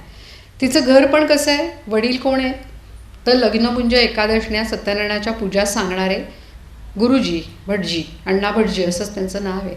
अशा घरामध्ये वाढलेली ती मुलगी आहे. शिक्षणाचा फारसा तिला वारा लागलेला नाही आहे. त्यामुळे तर्कशुद्ध विचार नाही करत आहे. तिचं सगळं सामर्थ्य कुठे आहे तर तिच्या भावबळामध्ये आहे. तिचा विश्वास इतका जबरदस्त आहे. म्हणून पुढे एकदा जेव्हा तो तिला विचारतो की तू भ्याली नाहीस का, तेव्हा ती म्हणते की आमच्याकडे खापर पणजोबांपासून एक नागाची पितळी मूर्ती आहे, नाग आहे देवघरामध्ये, आणि तो चिंचेनी घासला की शेवंतीच्या हारासारखा सुंदर दिसतो. तिची भावनाच बघा काय. तर शेवंतीचा हार हा गळ्याशी संबंधित गोष्ट आहे ना, कुणाच्या का असे ना, इतकी जवळीक तिला त्या पितळी नागाबद्दल वाटते. त्यामुळे प्रत्यक्षातल्या नागाची तिला नाही भीती वाटलेली असं ती सांगते. बरं, तिचा स्वप्नांवर विश्वास आहे. त्या स्वप्नांबद्दल पण कथेमध्ये अगदी थोडक्यात पण जाणीव देतात आपल्याला की ती मुलगी, ते जे नजर कुठे जाते अधूनमधून तर ती अशी आत जाते, अंतर्मुख होते. आणि मग स्वप्नात पाहिलेल्या गोष्टींचे अर्थ लावणं, वास्तवामध्ये ते कुठे घडतं आहे याची वाट पाहणं. सुरुवातीला आहे ना की काहीतरी घडणार आहे, तेव्हा वाटायचं ते आज वाटतंय. इथे सगळे संबंध भूतकाळ आणि वर्तमान काळाशी जोडून घेतात पुंडलिक. फार सुंदर आहे. आणि ते सगळे ती वीण जी आहे, म्हणून मी म्हटलं की घट्ट वीणीचं कथानक आहे या संबंध कथेचं. मग तो झोपून जातो आणि हिच्या मनामध्ये मात्र विचार येतात. ते कसे येतात तर पहिली स्त्री, पहिलं जोडपं, तिला दिवस आहे ते तिला कसं कळलं असेल. अत्यंत स्त्री सुलभ असे विचार तिच्या मनामध्ये येतात. कारण ती आत्ता ज्या अवस्थेमध्ये आहे त्या अवस्थेमध्ये दुसरं काही संभवतच नाही. आणि हे सगळं ती तर्क करते. कुठे राहिले असतील, गुहेतच असतील, रानामध्ये असतील, मग तिला कसं कळलं असेल. मग कौसल्याच्या मागून जसा दवण्याचा वास यायचा म्हणे गर्भार्शी कौसल्या मातेचा, आता तिने कीर्तनात वगैरे ऐकलंय. त्या पिलूबुवा फलटणकरांचा उल्लेख आहे कथेमध्ये. केवढी गरज आहे तेवढंच ते सांगतात. ते काही जास्त सांगत नाहीत. कधी, काय, केव्हा. रामजन्माच्या वेळी पिलूबुवा फलटणकर कथा सांगत, हे तिने लहानपणी ऐकलंय, आपल्याला लगेच कळतं. कसं कळतं? हे कथाकाराचं सामर्थ्य की मागे पुढे एक अधिक शब्द न लिहिता इतक्या नेमक्या शब्दामध्ये ते तिचं जे कनेक्शन आहे, तिच्या मनामध्ये जो संदर्भ जागा होतोय त्याचे आपल्याला जाणीव देतात. आणि मग ती त्या कौशल्याचा आणि स्वतःच्या गर्भार असण्याचा संबंध कसा सुंदर जोडते की तिला कसं कळलं असेल. मग तिलाही बहुतेक तो वास येत असेल पहिल्या स्त्रीला, आणि आपल्यालाही आला. तो म्हणत नाही आहे काही, पण आपल्याला माहिती आहे ना की तो दवडाचा वास आला म्हणून वगैरे. मग यशवंता ती बाहेर येते. आता तिच्या हालचाली किती शांत आहेत बघा. परसदारी आली, तांब्यातून पाणी घेतलं, सूळ भरली, सूळ जास्वंदीच्या वेलीशी मुळाशी टाकली, वाळलेल्या पानांचा चरचर आवाज झाला. ह्या सगळ्या संथ वर्णनात एक इतका गच्च ताण भरला आहे की आपल्याला असं वाटतंच की आता काहीतरी घडणार आहे. आणि घडतंच ते की तो येतो तिच्यासमोर आणि त्या दोघांची नजरानजर होते. जे सासूबाईंनी टाळायला सांगितलं आहे ते घडतं. ते घडल्यामुळे दुसऱ्या क्षणाला ते सगळं वर्णन जबरदस्त आहे. तिच्या डोळ्यासमोर आगीच्या चूरच्या चूर उधळला गेला. सूर्याचे किरण काचेच्या तुकड्यातून वेडेवाकडे घुसावे तसं लखलखून काहीतरी गेलं आणि तिने डोळे गच्च मिटून घेतले. यशवंतांनी सांगितल्यावर जेव्हा डोळे उघडते तेव्हा तिचे डोळे प्रचंड लाल झालेले असतात. तो सगळा प्रसंग घडतो. मग ती सगळी तिच्यासाठी घेतली जाणारी काळजी वगैरे, तेव्हाही त्याही वेळेला पुन्हा त्यांच्या वाडीवरती तिला तो दिसलाय आणि यशवंताला मात्र दिसलेला नाही आहे. ही एक गंमतच आहे त्याच्यातली सगळी. आणि मग आता 6-7 दिवस तो दिसला नाही आहे म्हटल्यावरती सगळे थोडे निर्धास्त होतात. निर्धास्त नव्हता एकटा यशवंता. इथे एक सूचक वाक्य पुंडलिकांनी लिहिलं आहे की त्याचं म्हणजे यशवंताचं आणि त्या जनावराचं वैर केवळ या 7 दिवसातलं नव्हतं, ते फार जुनं होतं. हा मिथकाचा संबंध आहे. ते सगळं मी उलगडतेच. मग बारसं होतं. बारसं झाल्यावरती मुलगा होतो चांगला. ते सगळी नेहमीची संभाषणं आहेत, कसा सणसणीत आहे, चांदीच्या नाण्यासारखं खणखणीत रडू आहे वगैरे वगैरे. ती त्या काळाशी संबंधित सगळी वोकॅब्युलरी पुंडलिकांनी छान वापरली आहे त्याच्यात. आणि मग लक्षात येतं की तो मुलगा जीभ काढतोय. तर नागसर्पाची जी सतत जीभ बाहेर येत असते ती सावली पडली आहे, म्हणजे तो अंश त्याच्यामध्ये कसा उतरला आहे ते आपल्याला दाखवलं जातं, सांगितलं जातं. आणि मग बारशाच्या दिवशी ते सगळं छान आहे वर्णन. पुन्हा धारवाडी कुंच्या आल्या, खोबरं मोडून तो कोण गेला, लक्ष्मीनी सटवाई बांधली बाळाच्या गळ्यात, 5 पाकळ्यांची समई उजळली गेली, 5 पिढ्यांचा संबंध आहे ना त्याच्याशी, वारस निर्माण झाला म्हणून. असं सगळं ते पारंपरिक वर्णन होतं. ते सगळं वाचताना सुद्धा आपल्या डोक्यातनं काही तो गेलेला नाही आहे, त्याची ती सळसळ आणि त्याचं ते अस्तित्व. आणि मग ते घडतोच तो प्रसंग. आणि सुरुवात न्हाणीघरातून झाली आहे, कथेचा शेवट न्हाणीघराशी आहे. की ती न्हाणीघरातून आली आणि तिच्यासमोर तो आला. पहिल्यांदा तो दूर आहे, आता म्हणजे तो तिथे समोरच आलेला आहे. आणि मग ते जे सगळं वर्णन आहे तुम्ही ऐकलंच, मी पुन्हा सांगत नाही आता, पण ते जबरदस्त वर्णन आहे. म्हणजे ते इतकं चित्रदर्शी आहे की क्षणभर दचकायला होतं आपल्यालाही की बापरे. आणि मग तिचा शांतपणा आणि त्याचा आक्रमकपणा, ह्या दोन्ही गोष्टी इतक्या सुंदर समोर आणतात पुंडलिक. कथेची सुरुवात ज्या संथपणे होते, तो मळा, ते सगळं सुशेगात निवांत आहे असं वाटता त्या सगळ्या संथपणाला छेद देणारं त्याचं ते नागमोडी जाणं. आणि एकच वाक्य येते की हरळी भुरभुरून पेटत चालली आहे असं वाटत होतं. आताही तिला जेव्हा त्याची नजरानजर होते तेव्हा आपल्या अंगाच्या कडेने काहीतरी भुरभुरून पेटत गेलं असं वाटतं.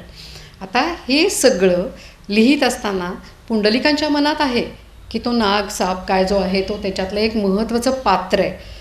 याच्यातली खरी पात्र 2च महत्त्वाची, एक यशोदा आणि तो नाग.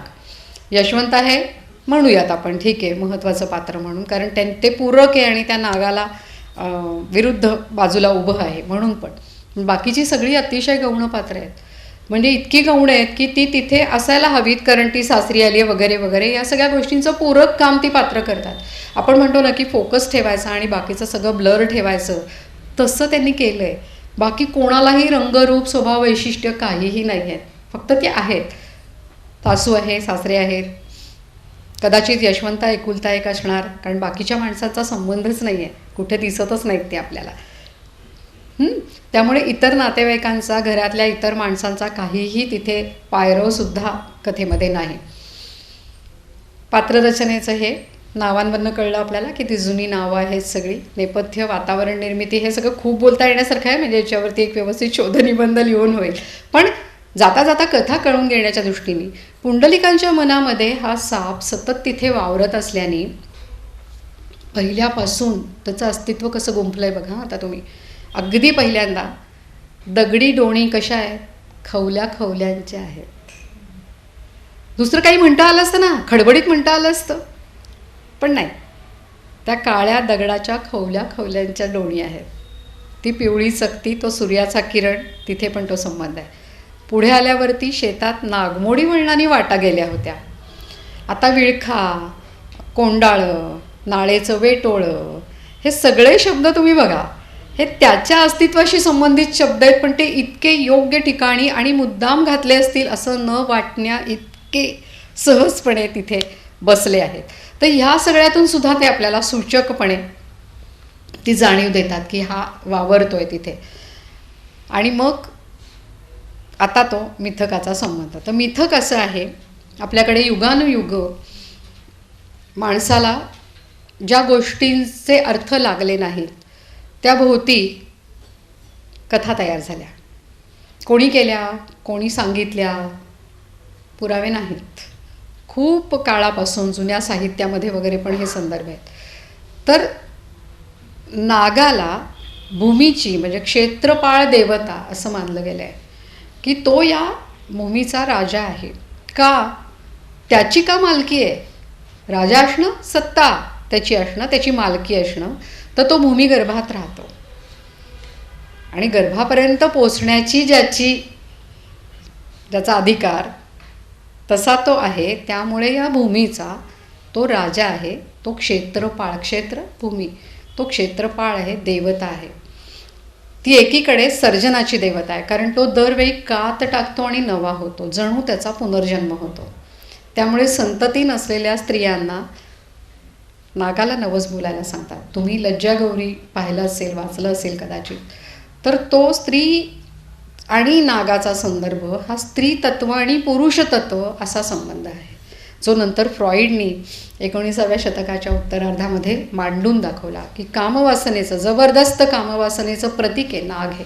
आणि म्हणून पुरुषाचं स्पर्म आणि नाग यांच्यामधलं साम्य, तेव्हा काही मायक्रोस्कोप नव्हते जुन्या काळामध्ये, पण ते कुठेतरी संवेदनेच्या पातळीवरती हे जाणून घेतलं आहे. आणि म्हणून तो संदर्भ सतत स्त्रीच्या सर्जनाशी आहे नागाचा मिथकामध्ये. म्हणून मग आता अजून आधुनिक काळामध्ये सुद्धा खेड्यापाड्यातही हे सांगितलं जातं की गर्भवतीनं नागाला नजरानजर देऊ नये. का तर त्याची कामवासना इतकी जबरदस्त आहे की त्याला नजर दिली तर त्याच्या नजरेच्या ताकदीने दृष्टीगर्भ राहू शकतो. विज्ञानवादी तर्कनिष्ठ मनाला हे पटणारं नाहीच, पण हे युगानुयुग चालत आलेलं मिथक आहे. आणि म्हणून ह्या सगळ्या समज कल्पना रूढ आहेत. तर दृष्टीगर्भ राहू शकतो म्हणून गर्भवतीनं त्याच्याकडे पाहायचं नाही, कारण ती ऑलरेडी गर्भवती आहे. तर आता तिच्या पतीपासूनही तिने दूर राहणं आवश्यक आहे गर्भाच्या रक्षणासाठी. त्याच्यामध्ये तर तो नाग आला तर मग शक्यच नाही ना, कारण तो तर कामवासनेचं प्रतीक आहे, धगधगतं. तर त्यानं तिच्याकडे पाहायचं नाही आहे आणि तिनेही त्याच्या नजरेला नजर द्यायची नाही आहे. पण आता योगायोगाने असं घडलं आहे. तर घडल्यावरती त्याला शिक्षा झाली आहे, कारण जी गोष्ट निषिद्ध आहे ती त्यानं केली, तिच्या नजरेला नजर भिडवली. ती निषिद्ध गोष्ट केल्याची शिक्षा म्हणून त्याची नजर जाते. का होते शिक्षा आणि ती का करते ती शिक्षा? तर गर्भवतीचं स्वतःचं म्हणून एक सर्जनाचं तेज आहे, मातृत्वाचं म्हणून. तर त्या तेजाच्या बळावरती त्याला ती शिक्षा होते आणि त्याची दृष्टी जाते. आता ती दृष्टी परत यायला पाहिजे. ती कधी यायला पाहिजे? तर तिचं बाळंतपण झाल्यावरती ती मोकळी होणार आहे. आणि आता हा संबंध जरी दृष्टीतून आला तरी तो निषिद्ध नाही आहे. त्यामुळे तो सतत तिच्या भोवती फिरत राहतो की आता बाळंतपण झाल्यावरती आता तो संबंध निषिद्ध नाही. आणि बरोबर तो बारशाच्या नंतर ते राहणार नाही असं एक सूचक वाक्य यशोदा बोलते. आणि बरोबर त्याच दिवशी तिला तो पुन्हा भेटतो. तिने न्हालेल्या पाण्यामध्ये तो त्याचं वेडवाकडं अंग काय तो लोळण घेतो वगैरे वगैरे आणि त्याला नजर येते. आता ती नजर आल्यावरती तो कॉन्फिडंट झाला. हां, म्हणजे मुद्दाम इंग्रजी शब्द वापरते की ह्या सगळ्या गोष्टींचा कसा संबंध एकमेकांशी आहे बघा. आणि मग त्याला माहिती आहे आता की आता काही हरकत नाही आहे. आणि मग तो बिनदिक्कत तिच्यासमोर उभा राहतोय, फडा काढतोय आणि थरकत तिच्या नजरेला नजर त्याने भिडवली. त्याचे काळे डोळे तिच्या डोळ्यांना भिडले होते वगैरे, ते जबरदस्त वर्णन सगळं. यशोदेच्या चेहऱ्यावरती घाम फुटतो. साहजिक आहे ना, म्हणजे हे एकीकडे तो संहारक पण आहे, जरी सर्जनाची देवता असली तरी तो संहारक देवता म्हणून पण मानला गेला आहे. तर त्यामुळे ती मनुष्य स्वभावानुसार घाबरते, घामाने ओलीचिंब होते. पण तिच्या लक्षात येतं काय झालं आहे ते, आणि ती त्याला म्हणते तू जा, मला समजलं तुला दृष्टी आली ते. आता यशवंता आणि त्याचं वैर हे या 8 दिवसातलं नाही आहे. पुरुषतत्व आणि नागामध्ये असलेलं जबरदस्त पुरुषतत्व असं ते वैर आहे. यशवंता या व्यक्तीचं नव्हे तर या नराचं आणि त्या नागाचं, असं ते जुन्या काळापासूनचं वैर आहे. आता तुम्हाला काही काही ऐकलेल्या आपल्या घराण्यांमधल्या कथा किंवा किस्से आठवत असतील की या वास्तूचं रक्षण करणारा एक नाग किंवा साप आहे, त्याच्या फडेवरती मणी आहे, त्याच्या अंगावरती केस आहेत, मध्ये भांग पडल्यासारखा दिसतो वगैरे वगैरे. या कशालाही विज्ञानाने पाठिंबा दिलेला नाही. विज्ञान सांगतं की असं काही 5 फडांचा नाग आणि असं काही नसतं. मग आलं कुठून सगळं? तर ह्या कल्पना पण आहेत एकीकडे, कारण तो काहीतरी वेगळा आहे ना. तर तो दवण्याचा संदर्भ जो आहे तो तिथे येतो की तो वेगळा आहे इतर नागांपेक्षा, तो देवसर्प आहे. हे कसं समजायचं? तर त्याचं काहीतरी वेगळे पण जाणवलं पाहिजे. तर इथे तो वासाचा संदर्भ आला आहे. जसं मी मगाशी म्हटलं तरी मणी आहे, 5 फळं आहेत वगैरे वगैरे, तो दिसतो अधूनमधून, त्याला मारायचं नसतं, तो आहे तोपर्यंत या वास्तूला काही भीती नाही, अशा प्रकारचे खूप समज आपण ऐकलेले असतील आपल्या जुन्या लोकांकडनं घरातल्या. किंवा आपल्याकडे देवस्थानच्या खजिन्याचं रक्षण करणारा पण एक नाग असतो, आणि आता त्याचं किती आयुष्य आहे, पिढ्यानपिढ्या तो तिथेच आहे का, असे प्रश्न विद्यार्थी मनाला पडतात. पण लोकांच्या समजेमध्ये ते आहेत ठाण मांडून बसलेले. तुम्हाला मध्यंतरी त्या पद्मनाभाच्या देवळाबद्दलच्या बातम्या ऐकल्या असतील, तर धजलं नाही कोणी तो दरवाजा उघडून आत जायला, कारण ही कल्पना इतकी घट्ट आहे की न जाणो तिथे पण अशी कोणीतरी संरक्षक देवता असेल तर ती आपल्याला येऊ देणार नाही. त्यामुळे खजिन्याचं रक्षण करणारा नागोबा हे मराठीमध्ये एका वेगळ्या वाक्प्रचारासाठी पण वापरलं जातं. पण ते कुठून आलं, तर ते असं झिरपत पिढ्यानपिढ्यांमधनं आलं. तुम्ही विश्वास ठेवा किंवा नका ठेवू. त्यामुळे ते यशवंताचं वैर असं जुनं त्याच्याशी लागलेलं. बरं, हिला तो अनेक दिवस स्वप्नामध्ये आहे. आता तिच्या स्वप्नात त्यांनी येणं हे यशवंताला कसं सहन होईल. नेणिवेच्या पातळीवर जरी तो नाग आहे, तो प्राणी आहे म्हटलं तरी तो आहे. इथे त्या वैराचा जुनाईपणाचा संबंध आहे. त्यामुळे त्याला ते अजून किती दिवस तो येणार आहे असं तो अत्यंत अगतिक होऊन तिला विचारतो. त्या अगतिकतेमागे ती भीती आहे. ती भीती आहे, आणि ती भीती केवळ त्या नागाने डसण्याची नाही आहे, तर या आपल्या बायकोच्या मनोविश्वामध्ये त्यांनी मिळवलेल्या स्थानाची आहे. आणि हे किती दिवस आता चालणार आहे. पण तो म्हणतो ही परकीच राहणार का मुलगी आपल्याला, मग हिची स्वप्न खरी का आपल्याला समजतं ते वास्तव खरं, अशा सतत द्वंद्वात तो आहे. आणि तो का तसा आहे, तर तो अत्यंत व्यवहारी मातीमधला तर्कशुद्ध विचार करणारा पुरुष आहे. आणि ती मात्र स्वप्न वास्तवाच्या सीमेवरती एरझाऱ्या घालणारी, भावनेच्या बळावरती जगणारी अशी मुलगी आहे. आणि तिच्यापर्यंत जाण्याची वाटच त्याला सापडली नाही आहे. आणि जेव्हा तुम्हाला सर्टन्टी नसते, खात्री नसते, तेव्हा तुम्ही कायम अधांतरी असता, तेव्हा तुम्हाला जास्त भीती वाटते. त्या नात्याबद्दल तुम्हाला खात्री वाटत नाही. ती खात्री त्याला वाटत नाही. त्याला ती आवडली आहे म्हणूनच त्याने तिच्याशी लग्न केलं आहे. नंतर त्याने दुसऱ्या मुली बघितल्या नाहीत असा पण एक सुंदर उल्लेख त्याच्यामध्ये आहे. मनापासून सगळं केलेलं आहे. सासू सासरे हौशी आहेत, रीतीविरुद्ध जाऊन तिला तिथे घेऊन आले आहेत ते बाळणपणाला. सगळ्याची उत्तरं देऊन टाकली आहेत पुंडलिकांनी. शहर सोडून खेड्यामध्ये कशाला आणली, चांगल्या सुखसोयी दवाखाने वगैरे सगळे असताना. तर ते हौशी जिद्दीचे म्हणून त्यांनी रीतीविरुद्ध जाऊन, बघा तुमच्या मनामध्ये प्रश्न आला की त्याची उत्तरं कथेमध्ये देऊन टाकलेली आहेत. हे फार चांगल्या कथाकाराचं वैशिष्ट्य असतं. आणि मग आता त्याला दृष्टी आल्यावरती तो आता निघून गेला आहे हे ती सांगते. आणि त्या शांतपणाबरोबर यशवंताची आक्रमक वृत्ती, कथेमधल्या एकूण संथ शांत वातावरणाशी छेद देणारी त्या नागाची गतिमान अशी सगळी धाव किंवा अवस्था, यशोदेचा शांतपणा आणि त्याचा आक्रमकपणा, ह्या सगळ्याची एक सतत अशी नागमोडी वीण कथेमध्ये पुंडलिकांनी घातली आहे. म्हणून मी या कथेला सर्पसंवेदनेनं भरलेली कथा असं म्हणते. पहिल्या वाक्यापासून सतत त्याचं अस्तित्व आपल्याला जाणवत राहतं. आता एक बारीकसा मुद्दा फक्त सांगते, खूप बोलण्यासारखं आहे पण कथा उलगडण्याच्या दृष्टिकोनातून महत्त्वाचा मुद्दा तो असा की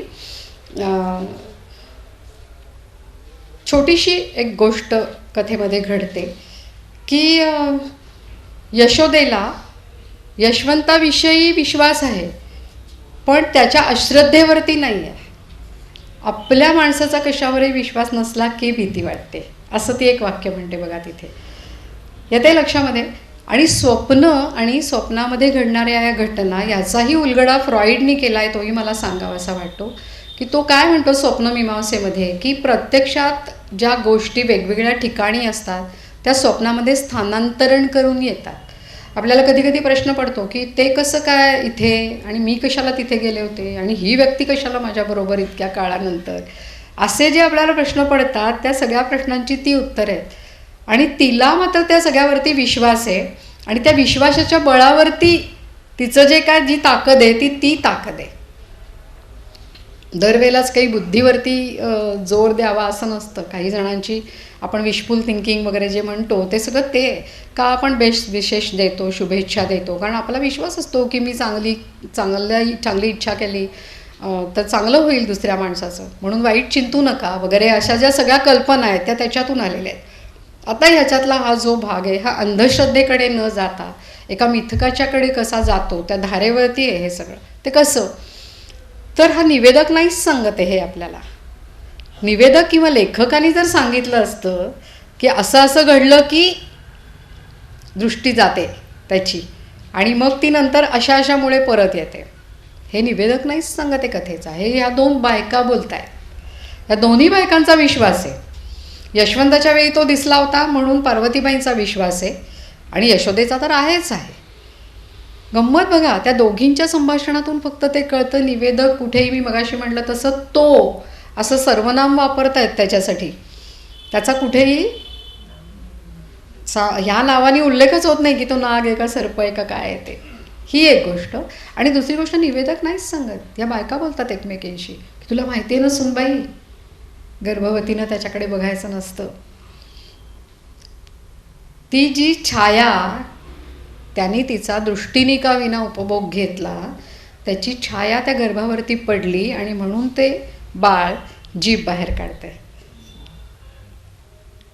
म्हणजे ह्या सगळ्या गोष्टींना मिथकात एक लॉजिक आहे, मिथकाचं स्वतःचं. असं सगळ्याची उत्तरं त्याच्यामध्ये मिळतात आपल्याला. या उत्तरांवरती विश्वास ठेवायचा का नाही ठेवायचा का काय, या सगळ्या वेगळ्या आणि कथेच्या बाहेरच्या गोष्टी आहेत.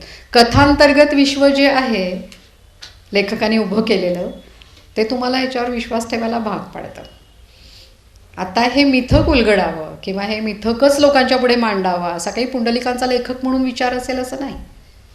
हे कुठेतरी केव्हा तरी ऐकलेलं. पुंडलिकांची आई खूप गोष्टी वेल्हाळ होत्या. मोनिकाने एक फार सुंदर लेख आणि पुंडलिकांनीही लिहिला सुंदर एक लेख त्यांच्या आईवरती. तर खूप गप्पा मारायच्या त्या आणि त्यांना माहिती होतं आपला मुलगा लेखक आहे, त्याचं कौतुकही होतं. पण वेळच्या वेळी ते दाबामध्ये ठेवण्याचं जे म्हाताऱ्या माणसांचं, विशेषतः बायकांचं जे एक स्किल असतं ना, कौशल्य, ते त्या खूप छान वापरायच्या असं पुंडलिकांनी त्या लेखात लिहिलं आहे. तर कदाचित त्यांनी आईकडनं कोणाकडनं तरी या कुठल्या तरी काळामध्ये घडलेल्या अशा एखाद्या घटनेबद्दल ऐकलं असणार आहे. असूच शकतं, वाचलं असेल, ऐकलं असेल. पुंडलिक स्वतः समाजशास्त्राचे प्राध्यापक होते, त्यामुळे समाजधारणा कशा घडतात, आदिमानवापासून ते आत्तापर्यंतच्या समाजापर्यंतचा संबंध प्रवास हा त्यांना त्यांच्या अभ्यासाच्या अंगाने माहितीच असणार. पण समाज घडतो म्हणजे कसा घडतो, तर होमोसेपियन माणूस जसा जसा उत्क्रांत होत गेला तसा ह्या सगळ्या गोष्टी त्याच्याभोवती जमल्याच ना, ज्याला आपण सांस्कृतिक अंग म्हणतो एखाद्या समाजाचं. तर ते कसं सगळं जमत गेलेलं असणार आहे हे पुंडलिकांना नीटच माहिती असणार आहे. आणि तरीही ही कथा त्या बरोबर पातळ अशा नाजूक रेषेवरती त्यांनी लिहिली आहे. ती जरा इकडे झुकली असती की ती अंधश्रद्धेच्या अंगाने गेली असती, जरा इकडे झुकली असती तर तिच्यातलं ते जबरदस्त कथा एलिमेंट आहे, घटक, तो कदाचित सैल झाला असता. हे मला कथाकार म्हणून त्यांचं खूप मोठं वैशिष्ट्य आणि ताकदही वाटते की अशा प्रकारचं कथानक रचण्यासाठी लेखकाची किती ताकद पणाला लागत असेल. कल्पना करून बघा, हे सगळे प्रसंग त्यांनी मनश्चक्षूसमोर पाहिले असणार आहेत आणि मग ते नेमक्या शब्दामध्ये मांडत जाणं, उतरवत जाणं. आणि कुठेही हा म्हणाला तो म्हणाला हे ते काही नाहीच, फापट पसाराच नाही, तपशिलांची गर्दी नाही, जेवढं गरजेचं आहे तेवढंच. म्हणजे आपण म्हणतो ना this far and no further, तितकं ते लिहिलेलं असल्यामुळे पण कथा जास्त ताकदवान होते. आत्ताच्या बऱ्याच कथाकारांच्या कथेची अभ्यासक म्हणून मी वाचत असते तेव्हा माझ्या लक्षात येतं की हे बघा किती मोजक्या तपशिलांमध्ये लिहिता येतं. 32 पानं कथा लिहितात तरी कथेची पकडच येत नाही. कितीतरी आत्ताचे लेखक, म्हणजे सॉरी, कोणी विचार करण्यासारखी गोष्ट आहे की या लोकांची नावं पुन्हा पुन्हा का तोंडामध्ये येतात. तर अहो, एकदा वाचलं की तुम्ही विसरूच शकत नाही, इतकं ते ताकदीचं लेखन आहे. खूप तपशिलांचा भरणा करायचा हे सांगतं, कारण लेखकाच्या स्वतःच्या लेखणीवर विश्वास नसण्याचं पण ते कारण असतं की खूप सांगितल्याशिवाय कळणारच नाही वाचकांना माझ्या, असं वाटत राहतं. आणि दुसरी एक गोष्ट लेखक आणि निवेदक नात्यातली मला सांगावीशी वाटते की निवेदक जे सांगतो आहे हे निवेदक नावाचं पात्र लेखकांनी तयार केलेलं असतं. आपण म्हणतो पुंडलिकांनी सांगितलं, पुंडलिकांच्या कथेत ते असं म्हणतात, प्रत्यक्ष लेखक नसतो म्हणत. लेखकांनी निवेदक नावाचं एक पात्र तयार केलेलं असतं, अदृश्य असतं ते, पण ते असतं तिथे. ही सगळी कथा आपल्याला तृतीय पुरुषी निवेदक सांगतोय, यशोदेची गोष्ट तो आपल्याला सांगतोय. आणि त्यामुळे त्या निवेदकाच्या तोंडून जर हे आलं असतं तर कदाचित ही कथा अंधश्रद्धेकडे गेली असती. हे केवढं संयम बाळगलाय लेखकांनी की ती अजिबात निवेदकाच्या तोंडून त्याचं कुठल्याही प्रकारचं स्पष्टीकरण येत नाही. त्या दोन बायका जे बोलतात तेच फक्त आपल्याला कळतं. आणि त्यांनी पार्वतीबाईंनी तो प्रश्न विचारला, ती यशोदेनी नुसतं हो म्हणणं, त्याच्यावरती त्यांच्या चर्चा नाही. 2 वाक्य आहेत फक्त की त्याची दृष्टी जाते आणि त्याची छाया गर्भावर पडते. हे माहीत आहे ना तुला, संपलं. म्हणून मग ते शेवटी नजर आल्याचं स्पष्टीकरण आपल्याला वेगळ्या अंगाने कथेच्या बाहेर जाऊन शोधावं लागतं आणि ते मिथकाच्या अंगाने त्याचा उलगडा होतो. आता तुम्हाला सांगते, नागमंडल नावाचं एक संपादन अरुणा ढेरे यांनी केलेलं आहे. त्याच्यामध्ये 9 कथा आहेत. 9 नागकुळं आहेत ना आपल्याकडे मानलेली, तर अशा 9 कथा त्याच्यामध्ये आहेत. आणि त्या सगळ्या कथांमध्ये नाग किंवा साप हे एक महत्त्वाचं पात्र आहे. त्याच्यामध्ये शंकर पाटलांची भुजंग आहे, चारुता सागरांची नागिण आहे, जियेंची तळपट आहे, अनेक अशा 9 कथा आहेत. आणि या सबंध संग्रहाला जी प्रस्तावना अरुणाताईंनी लिहिली आहे, त्या प्रस्तावनेमध्ये त्यांनी या सबंध नाग संवेदना जी आपल्याकडे आहे त्याचं एक फार सुंदर असं विवेचन केलं आहे. ते आता मुळात न वाचा. मी दवणापुरतं जेवढं गरजेचं होतं तेवढं तुम्हाला सांगितलं, पण त्याचं क्रेडिट आहे अरुणाताईंचं खरं म्हणजे. धन्यवाद.